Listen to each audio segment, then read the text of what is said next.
अस्सलामुअलैकुम। आप देख रहे हैं माइंड स्पार्क उर्दू, जहां हम बात करते हैं सच, शऊर और बेहतर ज़िंदगी की। तो चलते हैं बिना टाइम ज़ाया किए आज की वीडियो को शुरू करते हैं। आज की इस वीडियो के टॉपिक का नाम है मोहब्बत में पहल कीजिए। आजकल शौहर से मुकाबले का रवाज बहुत परवान चढ़ रहा है। नई नस्ल की दुशिज़ाएँ ख़ुद को ज़्यादा लिबरल मनवाने के चक्कर में शौहर के हकूक़ की अदायगी में कोताही के साथ साथ मोहब्बत में पहल करने से भी कतराने लगी हैं। इस रिश्ते में मोहब्बत, इसार और कुर्बानी कहीं गुम हो गई है। यूँ कहना भी गलत नहीं कि ये जज्बात नापैद होते जा रही हैं, या शायद अना आड़े आ जाती है कि मैं क्यों पहल करूं मोहब्बत के इजहार में। मैं तो औरत हूं और पहल करना तो मर्द का काम है।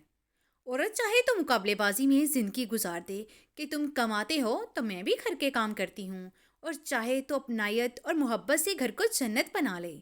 मेहनत कभी रगिया नहीं जाती। और फिर देखा जाए तो मर्द भी गर्मी सर्दी की परवाह किए बगैर कमाने जाता है। उसे खुद से ज़्यादा अपने पे इन्हसार करने वालों की फ़िक्र रहती है कि उनकी ज़रूरियात पूरी करनी है। पूरे महीने की मेहनत के बाद मिलने वाली तनख्वाह खुशी से घर वालों के हाथ पे रखता है। ये भी तो हो सकता है कि जिम्मेदारियों को अदा करने की तगोदों में वो ज़िंदगी के इन रंगों से न आशना हो, तो फिर एक छोटी सी पहल करने में क्या हर्ज है। अगर आपको मेरी ये बात दिल पर लगी हो तो मेरे चैनल को सब्सक्राइब करें, लाइक करें और दूसरों के साथ शेयर करना मत भूलिए।